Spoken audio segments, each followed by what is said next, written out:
Бейиш нуру.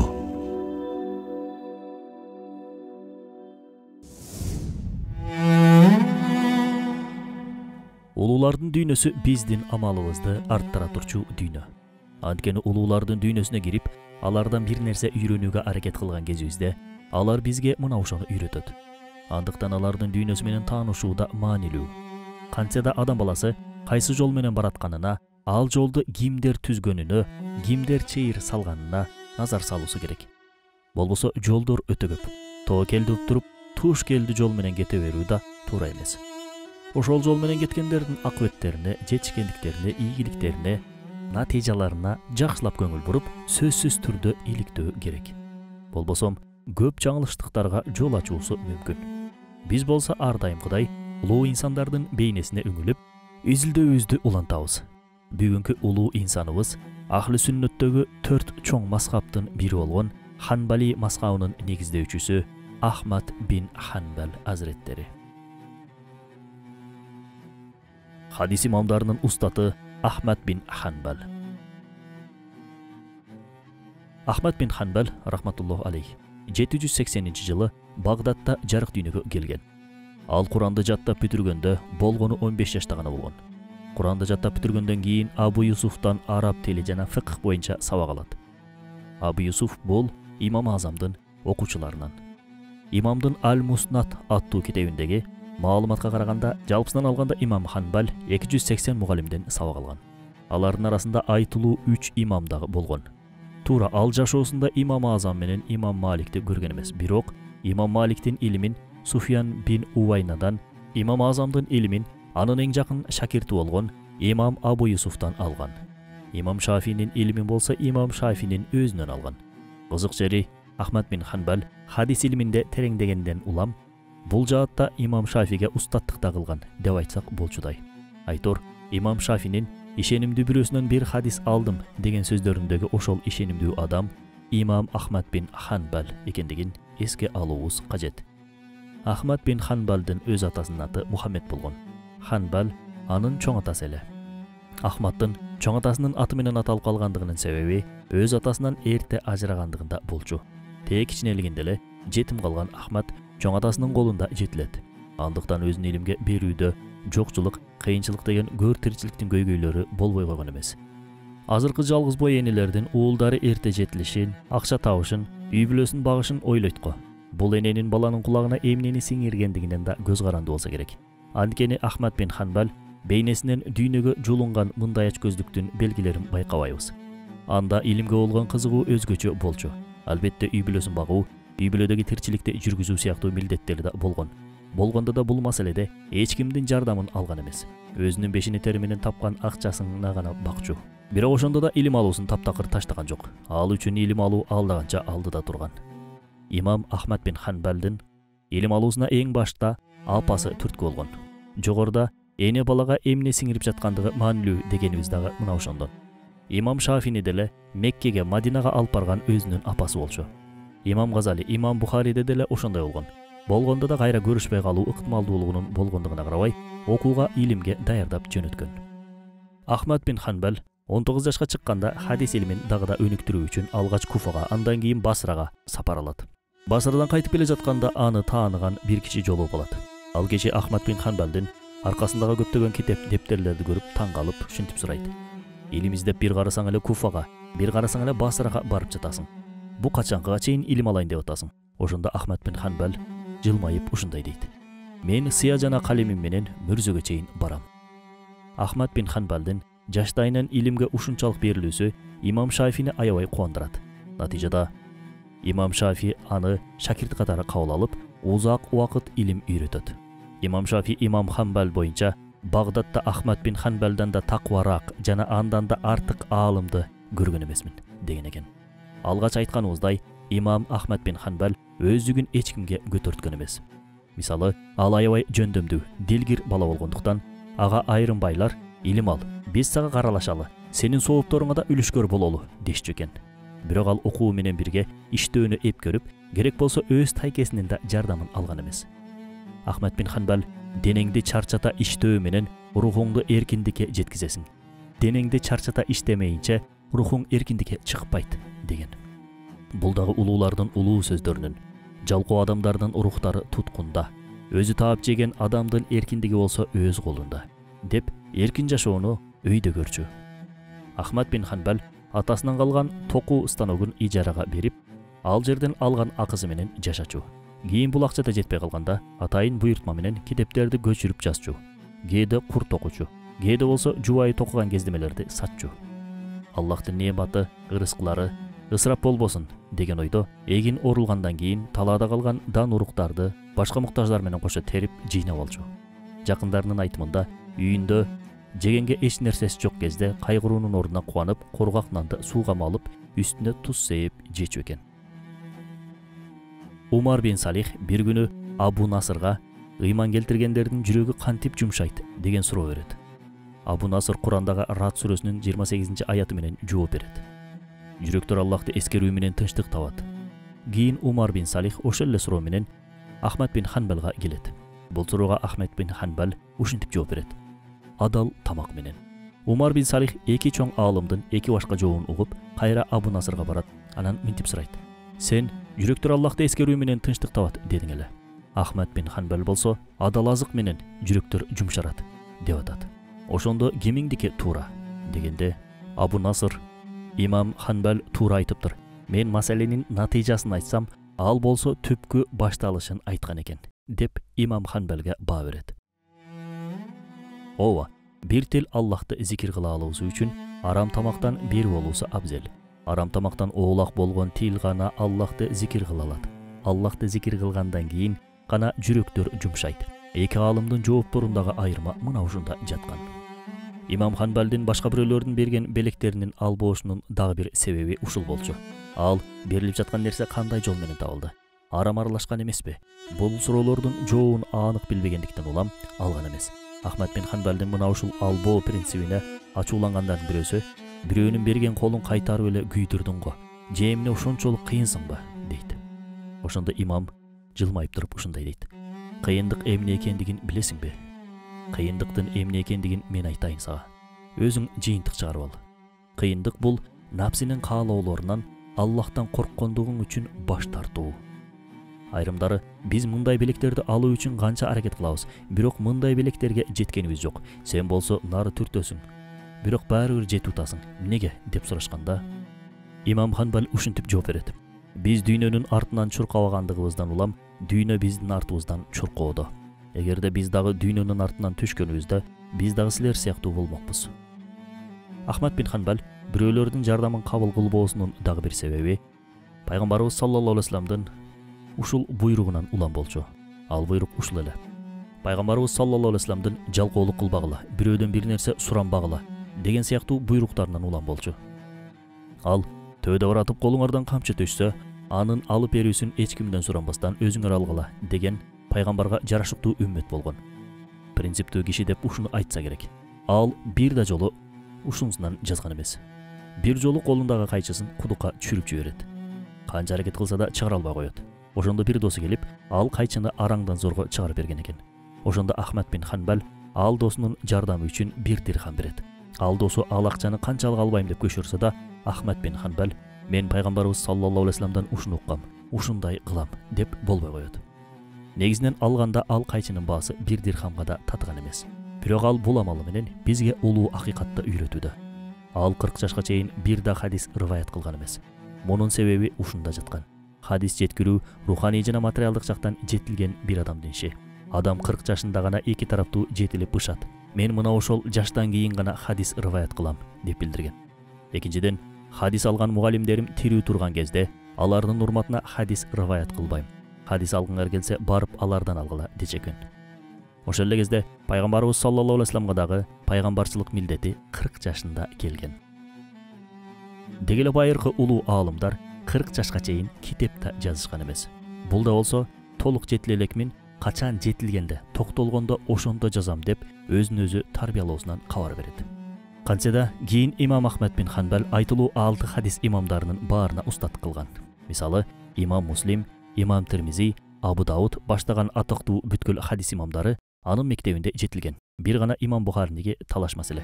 Бирөөлөр ага устаттык кылган десе, Бирөөлөр муну четке кагат. Бирок Имам Бухаринин дагы Имам Ханбалдан бир нече хадистерин алгандыгы ырас. Жалпысынан алганда Имам Ханбалдын 1 миллион хадисти жатка билгендиги аныкталган. Анын уулу Абдуллах деле атасынын 1 миллион хадис жыйнаганын жана ар бир жазган хадисти жаттоону өзүнө шарт адат кылгандыгын тастыктаган. Ахмад бин Ханбал эс тутуму өтө күчтүү инсан болгон. Бирок ошого карабастан сабак учурунда дайыма жазган жазмаларын текшерип турчу. Бул анын хадиске болгон урматынан болгон. Ал Али бин Ал-Мадини деген улуу аалымдын Аллах бул динди 2 киши менен коргоптур. Ридда күнү Абу Бакыр менен, Михна күнү Ахмад бин Ханбал менен деген сөз бар. Бул сөздүн өзү деле Ахмад бин Ханбал жөнүндө көп нерселерди айтып берет. Анткени аны сахабалардын эң улуусуна салыштыруу менен диндин куткаруучусу деп атоонун өзү чоң сыймык. Бирок сиздерде Ридда менен Михна окуялары эмне болчу? Ридда күнү деп пайгамбарыбыз саллаллаху алейхи вассалам өлгөндөн кийинки чыккан окуялар айтылат. Пайгамбарыбыз саллаллаху алейхи вассаламдын дүйнөдөн кайтуусунан кийин жерлерде түрдүү көтөрүлүштөр чыга баштайт. Өзүм пайгамбармын дегендер чыгат. Эгер ал Аллахтын элчиси болгондо өлмөк эмес деген чагымчыл ойлорду жайгандар да чыгат. Өлкөдөгү ушундай башаламандыктардан пайдаланып, зекет берүү сыяктуу парыздарды аткарбайбыз дегендер да чыгат. Айтор диндин бир бөлүгүн аткарып, бир бөлүгүн аткарбайбыз деген пропаганда башталган. Ушул учурда Азирети Умар разияллаху анху сыяктуу кебелгис адамдар баарысын акырындап чечебиз, алгач күчтөнөлү, анан кийин зекет бербегендер менен сүйлөшүп алабыз деген ойго кептелип калган эле. Бирок Азирети Абу Бакыр разияллаху анху ушундай деген. Жок, эч качан. Намаз менен зекеттин ортосун ажыраткандар менен керек болсо салгылашууга чейин барамын. Бул салгылашууда жалгыз өзүм болсо дагы бир кадамда артка кетечик дебейм. Көзүм тирүү кезде Аллахтын өкүмүн эч качан таштаттырбайм деп кесе айткан. Кийин тарых Азирети Абу Бакырдын ошол бекемдигин даңазалап сүрөттөйт. Ал эми Михна окуясы эмне болгон? Аббасилер учурунда Михна деген бир окуя болгон. Негизинен бул окуянын эч кандай амалдык баалуулугу болгон эмес. Бирок аркасында башка максаттар бар эле. Бузуку фыркалар, агымдар. Куран макулукпу же макулук эмеспи? Башкача айтканда, Куран жаратылганбы же жаратылган эмеспи деген сыяктуу талаштуу пикирди жайышат. Бул пикир курчугандан курчуп, ошол учурдун саясий кызыкчылыгына чейин айланат. Айрым аалымдар алгач Куран жаратылган эмес деп турушат. Бирок кыйноо жана коркутууларга дуушар болгондо, кээ бирлери халифанын талабын кабыл алууга мажбур болот. Бирок Ахмад бин Ханбал эч нерседен жана эч кимден коркпой, Куран Аллахтын сөзү, жаратылган нерсе эмес деп ачык айтат. Бул үчүн халифа аны жана башка каршы чыккан аалымдарды камайт. Жакындары аны бул зулумдуктан кутулуу үчүн халифанын сөзүнө макул болуп жаткансып коюуну сунуштайт. Бирок Ахмад бин Ханбал мусулман аалымы катары мындай жалганды өзүнө ылайык көргөн эмес. Зынданда Ахмад бин Ханбалды аябагандай оор кыйноолор менен кыйнашат. Бирок бир да жолу ооба Куран макулук деген сөздү айттыра алышкан жок. Акыр аягында Аммар бин Ясир өңдүү сахабалардан өрнөк бере башташат. Ахмад бин Ханбалдын кыйноолорго моюн сунуп, Куран макулук деп айтуусу үчүн убагында Аммар бин Ясир деле өзүн куткаруу үчүн мушриктердин айт деген сөзүн айтпады беле. Болгондо да Аллах элчисинин өзү буга уруксат берген. Биз сага мушрик так эмеспиз. Мушриктер сыяктуу Аллахты четке как деп да буйрук берген жокпуз. Жөн гана Курандын макулук экендигин эле моюндап кой, жетет. Жана мусулмандарды бул пикирге баш ийдир деп атабыз. Дегенде Имам бин Ханбал, кана эле менде да силердикиндей акыл болгондо, силер айткандай кылып ушунча кыйноонун азабынан кутулмакмын. Бирок мендеги акыл менен мендеги ыйман муну айттырбайт мага деген экен. Зындандан зынданга, сүргүндөн сүргүнгө жүрүп олтуруп, Ахмад бин Ханбал менен анын досу Мухаммед бин Нух чынжырга байланып, Багдадтан халифа Мамундун алдына алып баруу үчүн жолго чыгышат. Бирок Раккага жеткенде халифанын каза болгондугу боюнча кабар келет. Кайра Багдадка кайтышмай болушат. Ахмад бин Ханбалдын досу Мухаммед бин Нух башынан өткөргөн кыйноолорго туруштук бере алган эмес. Ал Багдадка кайтып келе жатып, акка моюн сунган. Халифа Мамун өлгөндөн кийин такка анын иниси Мутасым келген. Бирок бийлик алмашканы менен өлкөдөгү саясий абал таптакыр өзгөргөн жок эле. Андыктан Багдадта Ахмад бин Ханбалды кайра эле зындан жашоосу күтүп турган. Ахмад бин Ханбалды зынданга алгач киргизгенде, ал жерде болгон башка туткундар анын ким экендигин билишкен эмес. Анын үстүнө Ахмад бин Ханбал дагы аз сүйлөп, аз жеп, көп намаз окучу. Убак-убагы менен түрмөдөгүлөрдүн абалын сурап, аларга насааттарын айтып, баян берип турчу. Анын сөздөрү түрмөдөгүлөргө катуу таасир берип, анын улуу аалым экендигин байкашат. Түрмөдөгүлөрдөн Абул Хайсам аттуу бирөө имамга келип бир нече жолу: "Эй имам, бул жерге сени эмне себептен алып келишти? Сен уурлук кылдыңбы? Бирөөнү өлтүрдүңбү? Же болбосо алдамчы соодагерлерди кемтик товар саттыңбы?" деп сурайт. Бирок жооп ала албайт. Ахмад бин Ханбал бул суроолорго эч нерсе деген эмес. Акыры Абул Хайсам сабыры кетип: "Анда эмнеге бул жерде жүрөсүң?" деп кыйкырат. Бирок кайра эле жооп болгон эмес. Бир аз убакыт өткөндөн кийин Ахмад бин Ханбал жай үн менен ага бурулуп: "Мен бардык пенделер аткарышы керек болгон нерсени кылдым. Тагыраагы Куран окудум" дейт. Абул Хайсам бул жоопту түшүнбөй кайра сурайт: "Куран окуганың үчүн сени камаштыбы?" Ошондо Ахмад бин Ханбал мындай дейт: "Кээде тил окуганды аңдайт, акыл түшүнөт, бирок жүрөк толук ишене бербейт. Куранды башкача айтканда Аллахтын сөзүн жаратылган нерседей көрүшөт.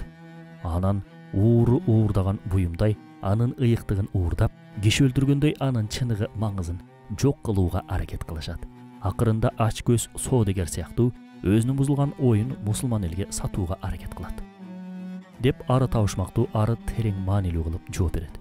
Бирок Абул Хайсам бул сөздөрдөн эч нерсе түшүнгөн эмес. Бирок таң калганынан бир нерсе да дей алган жок. Ошондо Ахмад бин Ханбал ушинтип жооп берет: "Бир күнү ушундай окуучулар өкүмдарлардын жанында сөзгө ээ болуп, өзүнүн бузулган оюн сатып албагандардын ар бирин зынданга каматат" деп сөзүн бүтүргөн экен. Ошол учурда зындан дарбазалары ачылып, бир нече күзөтчү аны алып кетүү үчүн келет. Анын колун жана бутун чынжырлап башка жерге алып кетишет. Ахмад бин Ханбал абактагылар менен коштошоорда, ага Абул Хайсам келип: "Эй имам, мен дасыккан бир уурумун. Көп жолу карым алгам, 18 000 жолу камчы жегем. Бирок тилекке каршы уурлуктан баш тартканым жок. Сен болсо бул шаардын имамысың.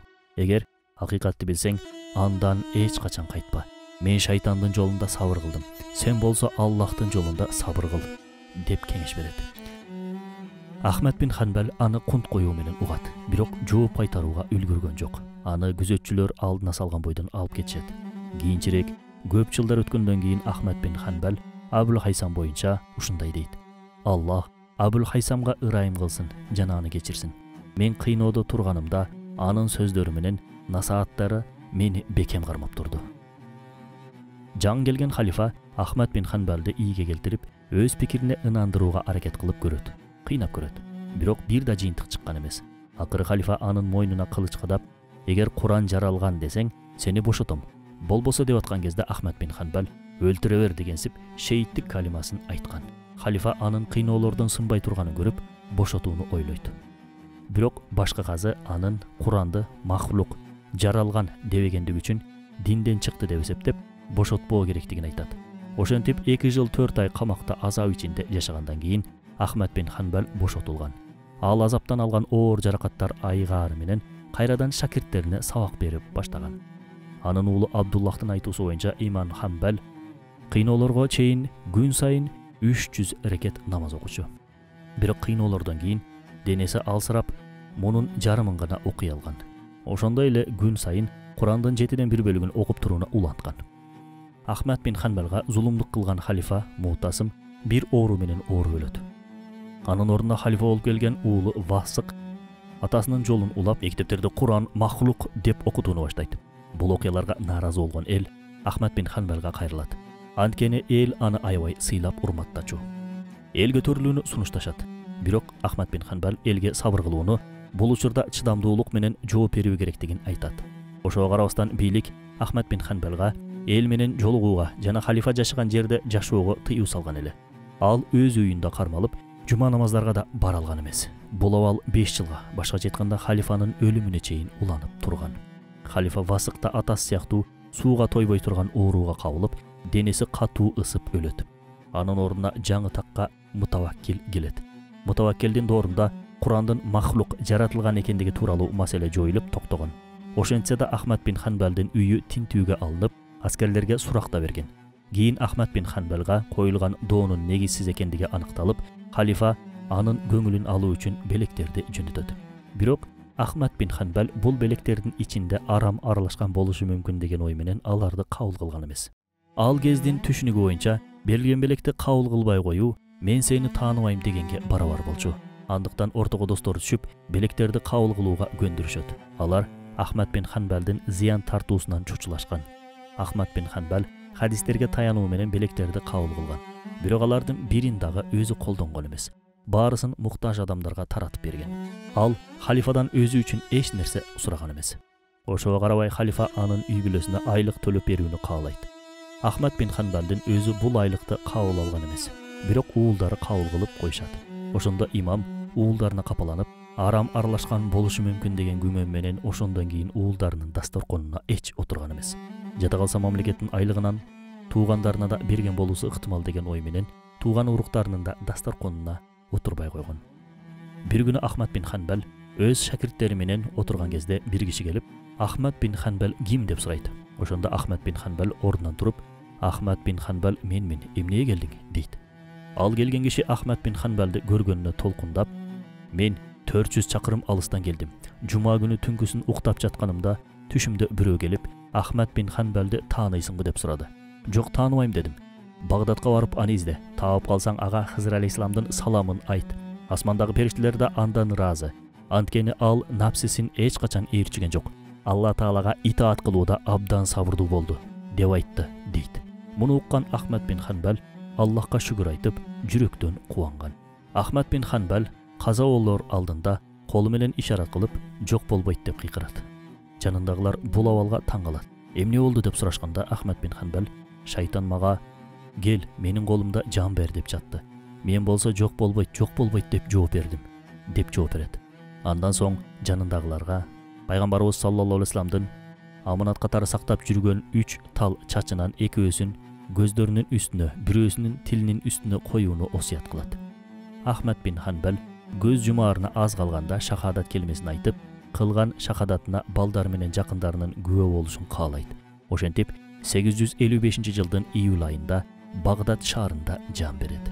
Анын жакын досу Мухаммед бин Хузайма мындай деп эскерет. Ахмад бин Ханбалдын өлүм кабарын Искендерияда уккам, абдан кайгырдым. Бир күнү түшүмдө аны колу бутун булгалап, шаттанып басып жүргөнүн көрдүм. Ага, эй имам, бул кандай басыш? Сени дүйнөдө эч качан мындай көргөн эмес элем, дедим. Ахмад бин Ханбал, дүйнөдө Аллах Тааланын динине кызмат кылгандардын бейиштеги жүрүшү ушундай болот, деп жооп берди. Андан кийин мен кызыгып сурадым. Аллах Таала сага кандай мамиле кылды? Ахмад бин Ханбал ушинтип жооп берди. Аллах Таала менин башыма таажы кийгизип, бутума алтындан жасалган бут кийим кийгизди. Жана мага мындай деди. Эй Ахмад, Куранды жаратылган махлук дебегениң үчүн ушул сый урматтар берилди. Сага Суфьян Савринин дуалары жетти. Дүйнөдө ал дуаларды кылгандай азырда дуа кыл. Деди эле мен ошондо, эй ааламдардын Раббиси болгон Аллахым, бизди кечир, бизди сурагыңа тартпа, деп дуа кылдым. Андан кийин Аллах Таала мага, эй Ахмад, мына бейишке кир, деди. Ошентип бейишке кирдим, деп айтты, деп көргөн түшүн айтып берет. Ахмад бин Ханбалдын эң маанилүү эмгеги Аль-Муснат китеби болгон. Андан башка эч кандай китеп жазган эмес. Өзүнүн сөздөрү жана фатвалары жазылып калуусуна да уруксат берген эмес. Бир рываятта айтылгандай, мунун себеби ушул болгон. Кийин жаңы маалымат билип калсам, пикирим өзгөрүшү мүмкүн, деп жаздырган эмес экен. Учурда дүйнөдөгү мусулмандардын болжолдуу 7% Ахмад бин Ханбалдын маскабын карманат. Аз экендигинин эң башкы себеби анын маскабынын тарыхта эч кандай өлкөнүн расмий маскабы болбогондугу. Калган 3 маскап тең кайсы бир өлкөлөрдүн расмий маскабы катары таанылып келген. Экинчи бир себеп Хамбали маскабынын оордугу. Мисалы, намазды жамаат менен окуу бул маскаптын иштихаты боюнча парз өкмүндө. Айтор, Хамбали маскабын кармануу жеңил эмес. Кыйындар кыйын жолду тандайт, а бирок жолдордун жеңилин тандаш сүннөт дейт. Мындай алганда экөөсү тең акыйкат. Ал эми иштихат болсо, мына ошол акыйкаттардын бирин тандоо экен. Аллахым, багытыбызды түз, ниетибизди ак, амалдарыбызды так кылсын деген тилек менен бүгүнкү чыгарылышыбызды жыйынтыктайбыз. Ассаламу алейкум ва рахматуллахи ва баракатуху.